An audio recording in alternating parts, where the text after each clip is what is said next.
নিহালের মা ধীরে ধীরে সাধুর কাছে জল নিয়ে আসলো। ধীরে ধীরে এসে সাধুকে জল দিলেন। সাধু জল হাতে নিয়ে জল পান করলেন। সাধু লক্ষ্য করলেন যে নিহালের মা খুব চিন্তিত। তার মুখে দুশ্চিন্তার ছাপ স্পষ্ট। তারপর সাধু তাকে বললেন, মা, তুমি কি এমন বিষয় নিয়ে চিন্তা করতেছ? কি হয়েছে তোমার?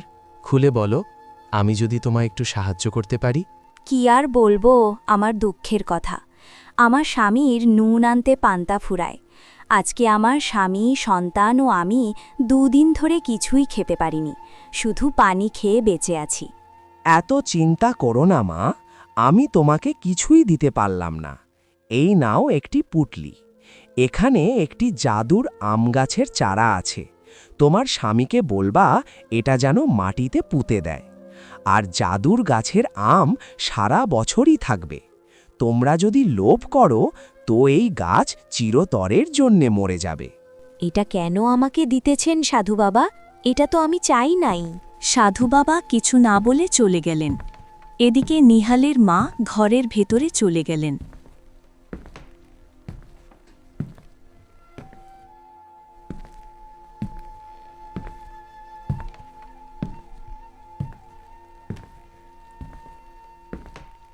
ঘরের ভিতরে নেহালের মা আসতে নেহালের বাবা বললেন, কি হয়েছে নিহালের মা? বাইরে আবার কে এসেছিল? আমি দেখলাম তুমি হাতে করে জল নিয়ে গেলে। কি হয়েছে খুলে বলো তো। আর বলো না, বাইরে এক সাধু বাবা এসেছিল। তার অনেক জল পিপাসা পেয়েছিল, তাই সে বাসার বাইরে থেকে ডাকছিল।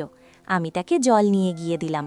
এরপর জানো, তিনি আমাকে একটি জাদুর আম গাছের চারা দিলেন আর বললেন এই চারা যেন মাটিতে পুঁতে দিই, তাহলে এই আম গাছে সারা বছর আম ধরবে। তাই নাকি নিহালের মা? তুমি তাকে জল খাওয়ালে আর সে তোমাকে একটা জাদুর আম গাছের বীজ দিল? আমি এটা বিশ্বাস করি না। তুমি তো বিশ্বাস করতেছ না? এই যে দেখো, পুটলির ভিতরে আছে জাদুর আম গাছের বীজ। নিহালের মার কথা শুনে অবাক হয়ে গেলেন নিহালের বাবা। চলো তাহলে যাই, তোমার এই জাদুর আম গাছের বীজ মাটিতে পুঁতে ফেলি। হ্যাঁ চলো, তাড়াতাড়ি বীজ মাটিতে পুঁতে ফেলি।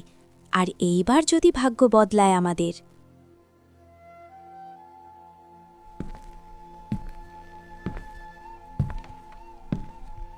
নিহালের মা এবং বাবা ঘরের বাইরে গেলেন। তারা একে অপরের সাথে কথা বলতে লাগলেন। জাদুর আম গাছের বীজ কোন জায়গায় মাটিতে পুঁতবেন সেটাই নিয়ে তারা আলোচনা করতে লাগলেন। কোন জায়গায় বীজ রোপণ করলে ভালো হবে?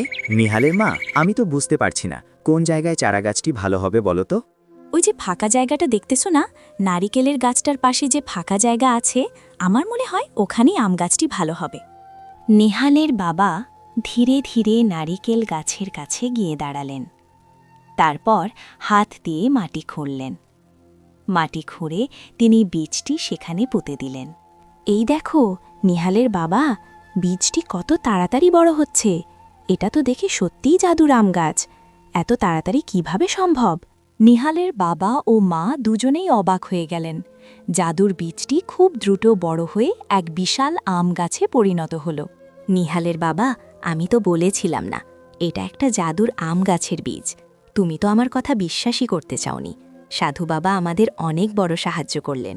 হ্যাঁ, সত্যি অবাক হচ্ছি।